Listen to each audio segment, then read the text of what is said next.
Pancasila bukan hanya sekedar teks mati di buku sejarah, melainkan juga jiwa yang harus terus hidup dalam setiap denyut nadi bangsa. Akan selalu ada tantangan, tetapi semangat untuk mewujudkan keadilan sosial bagi seluruh rakyat Indonesia harus terus berkobar.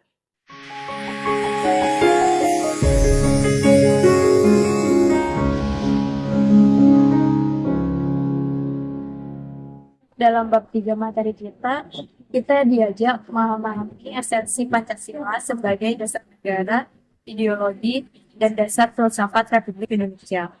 Mengapa ini penting? Karena setiap peraturan, setiap kebijakan, setiap sendi kehidupan bernegara haruslah sesuai dengan nilai-nilai luhur Pancasila. Different but still one.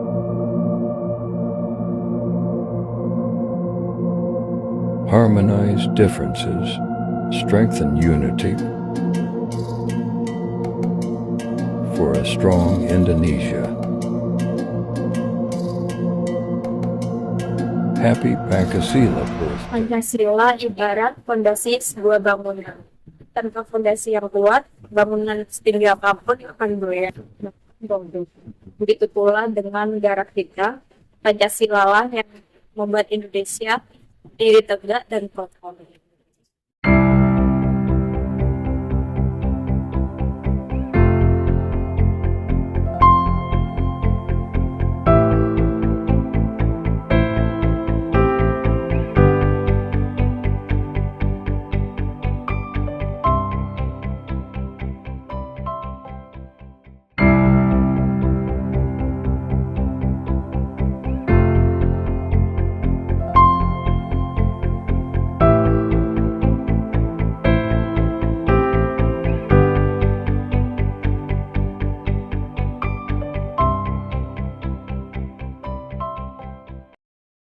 Inti esensi nilai-nilai Pancasila termasuk dalam UUD 1945. 5 sila ini adalah pedoman hidup berbangsa dan bernegara. Yang pertama ada ketuhanan yang Maha Esa, menjunjung tinggi nilai-nilai spiritual dan toleransi beragama. Yang kedua ada kemanusiaan yang adil dan beradab, mengedepankan martabat manusia dan perlakuan yang setara. Yang ketiga, ada persatuan Indonesia menjaga keutuhan bangsa di tengah keberagaman.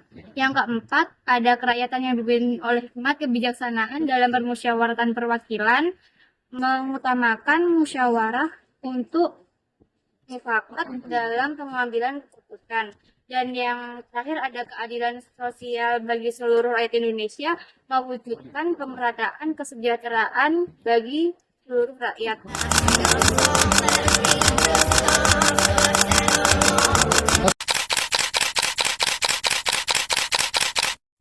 Tingkat pengangguran terbuka melesat dalam setahun.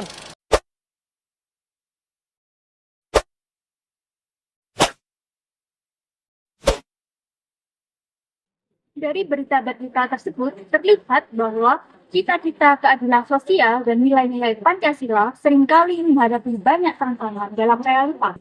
Kasus-kasus seperti korupsi yang merajalela, intoleransi yang kikis persatuan, serta ketidakadilan ekonomi yang masih terasa menunjukkan bahwa implementasi Pancasila sebagai dasar negara belum sepenuhnya terwujud.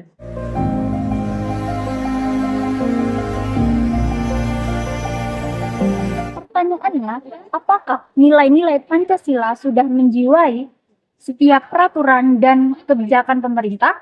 Inilah kita sebagai generasi muda untuk sepatutnya meneliti apakah regulasi yang ada sudah benar-benar mencerminkan semangat ketuhanan, kemanusiaan, persatuan, kerakyatan, dan keadilan sosial.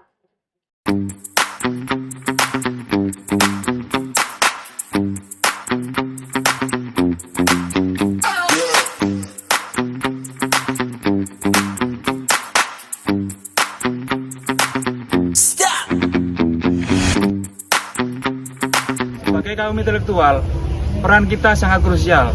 Materi perkuliahan tidak hanya mengajak kita untuk memahami, namun juga mengajak kita untuk berpartisipasi aktif. Langkah-langkah yang diuraikan sangat relevan yaitu membentukkan kelompok.